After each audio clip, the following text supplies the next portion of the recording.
तो Harry Potter एक ऐसी फ्रेंचाइजी है जो कि 90s किड्स के इमोशंस के साथ जुड़ी हुई है और आज हम इसके ऊपर एक प्रॉपर शो देखने को पा रहे हैं। पर इस शो के नए टीजर को देखने के बाद लोग दो तरफ बट चुके हैं। लोगों का अलग अलग रिएक्शन आ रहा है। मेजरली दो तरीके के रिएक्शन आ रहे हैं। पहले वो जिन्हें शो काफी ज्यादा प्रॉमिसिंग एंड काफी सही लग रहा है and they have high hopes from this show. दूसरे वो लोग जो इसे देख के बिल्कुल भी खुश नहीं एंड उनका कहना है कि भाई casting is very wrong, people are giving hate to this show, क्योंकि उनका कास्ट बहुत ही गलत है। अब मैं सच कहूं तो मैंने दोनों ही बारे में सोचा और मुझे लगा ये दोनों ही अपनी जगह पर सही हैं। तो आज हम इस वीडियो में एनालाइज करेंगे हैरी पॉटर के नए ट्रेलर को विद बोथ पर्सपेक्टिव, जहां हम इस शो के प्रोज एंड कॉन्स दोनों ही डिस्कस करेंगे। कैसे ये शो वो मैजिक रिक्रिएट कर सकता है या फिर कर पाएगा या फिर नहीं, कैसे ब्लैक स्नेप की कास्टिंग से उसका पूरा का पूरा ओरिजिन चेंज हो जाएगा एंड इसका इफेक्ट हर जगह दिखने को मिलेगा, जो कि काफी बुरा है। एंड क्या ये शो मूवीज को बीट कर पाएगा या फिर नहीं, ये भी समझेंगे। तो मेक श्योर करना वीडियो को एंड तक देखो ताकि तुम्हें हर एक चीज हैरी पॉटर के बारे में पता चल जाए। और अगर तुम हैरी पॉटर फैन हो तो मेक श्योर करना चैनल को सब्सक्राइब करना मत भूलना।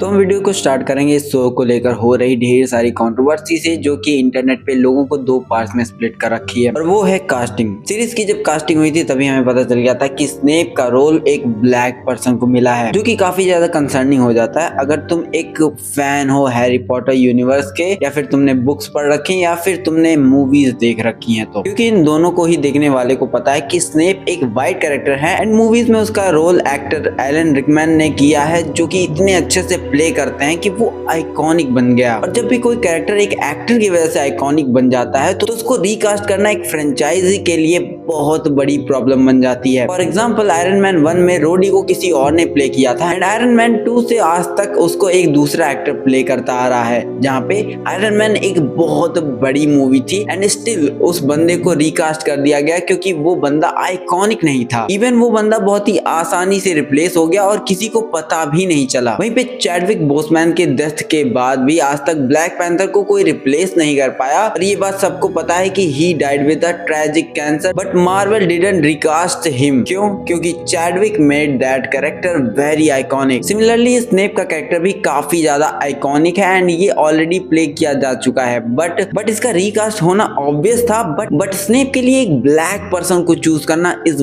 Very different choice. सच कहूं तो ये मूवी के प्लॉट में बहुत बड़ा ड्रास्टिक चेंज ले आएगा। बुक्स की स्टोरी में जहां Snape is Half Blood Prince and first movie में एंड पूरे टाइम उसी के कैरेक्टर को ऐसा दिखाया जाता है जैसे वो हैरी के साथ कुछ गलत करने की कोशिश कर रहा है एंड वही पूरी मूवी का विलन है। अगर तुमने हैरी पॉटर की पहली मूवी देखी है तो तुम्हें याद होगा कि पूरी मूवी में हमें कुछ ऐसा ही दिखाया जाता है कि हैरी के साथ जो कुछ भी हो रहा है उसके पीछे कोई और नहीं बल्कि स्नेप का हाथ होता है, जिसका रीजन होता है हैरी के साथ उसका हार्स होना एंड उसका स्लिदरिन का होना भी एक काफी बड़ा इंपॉर्टेंट रोल प्ले करता है, जहाँ पे यही उसका वोल्डेमॉर्ट से कनेक्शन भी बिठाता है। बट भाई उसका रेस ही अगर तुम चेंज कर देते हो तो ऐसा फील होगा कि भाई ये इस पे इसलिए शक कर रहा है क्योंकि ये एक ब्लैक पर्सन है, जो कि एक रेसिज्म वाला एंगल ऐड कर देता है एंड भाई ये बहुत ही ज्यादा ड्रास्टिक चेंज है। और कास्टिंग के साथ ही मुझे एक और बड़ी प्रॉब्लम फील होती है, जो कि है अंकल वर्नन की। अगर तुमने बुक्स पढ़ी है तो मैं बता दूं, बुक्स के पहले पेज पे ही क्लियरली लिखा हुआ है कि वर्नन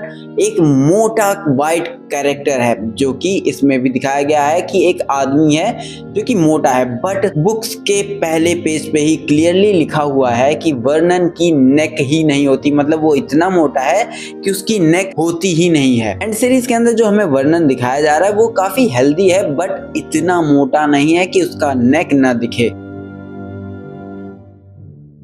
खैर अगर इस सीरीज के प्रोज की बात की जाए तो जब भी हम एक ऐसी स्टोरी देखने की कोशिश करते हैं जिसमें वर्ल्ड बिल्डिंग बहुत ही ज्यादा जरूरी है, फिर उसकी दुनिया और उसके बारे में उसके कैरेक्टर को समझने के लिए हमें अच्छा खासा टाइम चाहिए होता है, जो कि मूवीज कभी भी प्रोवाइड नहीं कर सकती। खास करके जब कहानी एक जादुई दुनिया की हो जहाँ विजर्ड्स, विचेस एंड भाई साहब मैजिक होता हो। ऐसे क्रीचर्स होते हो जो भयानक भी हैं और प्यारे भी हैं, कुछ ऐसे राज भी हैं जो कि काफी ज्यादा खतरनाक है और इन सब के बीच मूवी के पास इतना रन टाइम नहीं बचता कि वो इन सब चीजों को दिखा पाए। वो दिखाना तो चाहती हैं बट उनके पास काफी ज्यादा लिमिटेशंस होती हैं। बट एक शो के पास पूरा टाइम होता है जहाँ पे वो कुछ एक्स्ट्रा मिनट्स अपने एनवायरनमेंट को भी दिखा सकते सकते हैं एंड अपनी वर्ल्ड को भी एक्सप्लोर करते हुए दिखा सकते हैं। सच कहूँ तो बचपन से आज तक मैं हॉगवर्ट्स को ही निहारना चाहता था। मतलब हॉगवर्ट्स को देखकर, उसके गलियारों को देखकर ऐसा फील होता है कि भाई मैं स्कूल वापस चला गया हूँ। और इतना सुंदर, इतना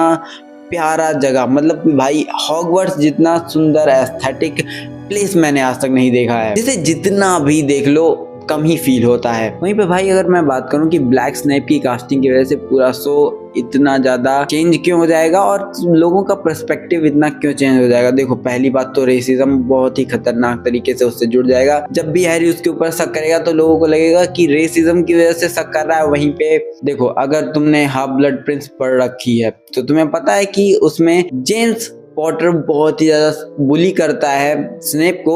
एंड अगर वो एक वाइट कैरेक्टर होता तो लोगों को समझ में आता कि जेम्स पॉटर एक खड़ूस टाइप का इंसान है, बट वो एक ब्लैक पर्सन को परेशान कर रहा है, यानी कि उसके ऊपर भी रेसिज्म के कई सारे चार्जेस लगने वाले हैं। सच कहूं तो इसके गैलरी से गुजरते हुए बच्चों को देखकर मुझे अपना बचपना याद आता है, जब मैं स्कूल में दौड़ता भागता था अपने गैलरीज में एंड अपने दोस्तों के साथ कुछ ना कुछ खुराफात करता रहता था। वहीं पे इस शो में अपना जो ट्राई होगा वो कुछ ना कुछ पता करने के चक्कर में अपने इस स्कूल के चक्कर लगाते रहते हैं एंड उनके पर्सपेक्टिव से हमें काफी कुछ देखने को मिलेगा इस स्कूल के बारे में। जितना ज्यादा टाइम उतना ज्यादा बुक से रिलेटेड चीजें हमें देखने को मिल जाएंगी। इवन तुम कई सारे ऐसे स्टोरी के पॉइंट्स जान सकोगे जिन्हें तुम मूवीज में नहीं देख पाए या फिर मूवीज में मिस कर दिया क्योंकि मूवीज के पास इतनी टाइम नहीं थी। बट हैरी पॉटर जैसे हमारे बचपन के लिए बनाया गया था मूवीज वाला वर्जन, वैसे ही सिमिलरली ये वाली जो जनरेशन आ रही है जेन ज़ी या फिर जेन अल्फा, उनके लिए ये सीरीज बनाई जा रही है। मुझे याद है जब मैं पैदा हुआ था तब इसकी मूवीज आना स्टार्ट हो चुकी थी, मेरे पैदा होने से पहले ही। एंड